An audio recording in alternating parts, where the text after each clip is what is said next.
এখন আপনি শেখ হাসিনা থাকলে কইতো যে আপনি লেবু কেন খাবেন, লেবু খাওয়া দরকার নেই, লেবুর ভিতরে আপনি ভিমবার খান, ভিমবারে 100 লেবুর শক্তি আছে। গাইস, আমাদের শেখ হাসিনা সরকার নেই বলে এই রমজান মাসে অনেকে লেবু দিয়ে শরবত খেতে পারতেছে, নয়তো ভিমবার দিয়ে শরবত খেতে হতো।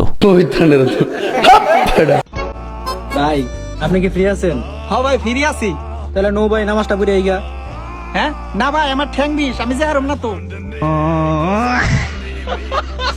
আমাদের চারপাশে এমন লোক আছে যাদেরকে নামাজের কথা বললে তারা এরকম দোহাই দেয়। আসলে তাদেরকে এরকম উচ্চ করে মসজিদে নিয়ে যাওয়া দরকার। হন ইফতারের পর নামাজ পড়া বউরে বুকে জড়ায় শুয়ে থাকলে সারাদিনের ক্লান্তি দূর হয়ে যায়। তাদের তুই খুশি আজকে? তোর কি বউ আছে?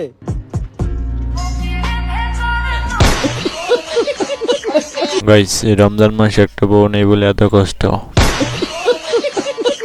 হ্যালো এভরিওয়ান, কেমন আছেন সবাই? আশা করি সবাই অনেক অনেক ভালো আছেন। গাইস, আজকে ভিডিওতে দেখবেন এমন কিছু ফানি ভিডিও যেগুলো দেখলে আপনাদের মন ভালো হয়ে যেতে পারে। তাহলে চলুন বেশি কথা না বলে আজকের ভিডিওটি শুরু করা যাক। জিলাপি কই? জিলাপিটি ভাঙ্গা দে। ওই না খাইতাম না, আমারটা দিয়ালা। এই নে তোর টিয়া না জানতে যা। দে জিলাপি দে, সমস্যা নাই, দে কমায় দে জিলাপি।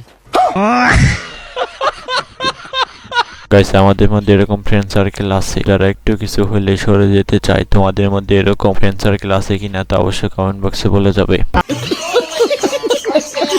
আমরা সাধারণত দেখছি অন্য জায়গায় বেগুন বিক্রি হচ্ছে 120 টাকা থেকে 160 টাকা পর্যন্ত। আপনি সেই জায়গায় শুধু 20 টাকা কিভাবে বিক্রি করেন? না আমার কেনা, আমার যে চালান কেনা আমার 16 টাকা কেজি, এখানে আমি 20 টাকা কেজি বিক্রি করতেছি, আমার কেজিতে 4 টাকা কেজি থাকতেছে, এটি আমি সন্তুষ্ট। যে আপনার এই উদ্যোগটা নেওয়ার কারণ কি? আমি চাচ্ছি যে সবাই কম দামে খাইতে পারো, এর লেগে আমি 4 টাকা লাভে সেল করতেছি। অন্যান্য বিক্রেতার কাছ থেকে কোনো হুমকি দামকি আসে আপনি এত কম দামে বিক্রি করেন? যদি আসলেও এটা আমি কর্ণপাত করি না। গাইস, আমাদের দেশে এই ভাইয়ের মতো কিছু ব্যবসায়ী আছে বলেই সাধারণ মানুষ খেয়ে পড়ে বেঁচে আছে। ওই কিরে, ওই কিরে, ওই কিরে, লোকে বলে বলে রে আমি নাকি ফাইনাল হয়ে গেছি। আরে ভাই 100% লাল হইব, পুরা লাল, মধু মধু। ওই কি রে, আগুন আগুন। ওই কিরে মধু মধু। সারা পৃথিবীর বুকে মুসলিম কান্ট্রির ভিতরে বা ইহুদি কান্ট্রির ভিতরে প্রধান মাসে জিনিসের দাম থাকে কম, আর এই বাঙালিও কাছে বলে জিনিসের দাম বলে খালি বেশি। যে মানুষ আমার মতন দিন মজুরি একটা আপনি কিনা খাইতাম না, আমার মতন দিন মজুরি একটা আপনি কিনা খাইতাম না, তা কি এটা কি বাংলাদেশ? ইহুদি দেশি জায়গায় এটাই বললাম গো।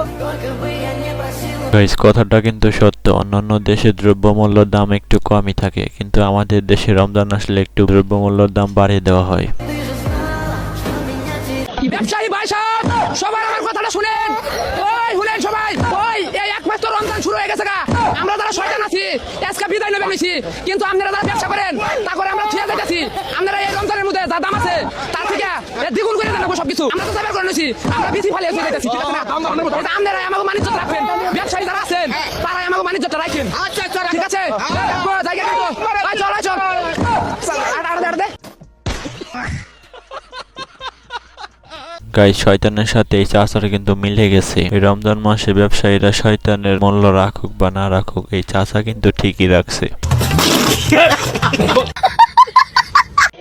কিরে এই লোকটা তোমার বেশি রে নিব, জিবে ও কেটে বেশি লাগবো। আরে ভাই, এই ভাই যা আছে সব গরম গরম এদিকে। এই মিয়া তোমারটা গরম, আমারটা কি ঠান্ডা? নগদে বাজতাছি, এই তো মত হয়ে গেছে গা। এই মিয়া ওই আমার তো নিব টানা না ওকে। আরে কে তোমার নিব? এই আমার তো নিব। আমার আছে গাড়ি মারবা। আরে উড়া পারে করো না, আমি এই তো নিয়া। হ্যাঁ হ্যাঁ, আমি পয়লা দেখে বুঝছি এটা আমার কাস্টমার। ভাই কয় কেজি দিবা?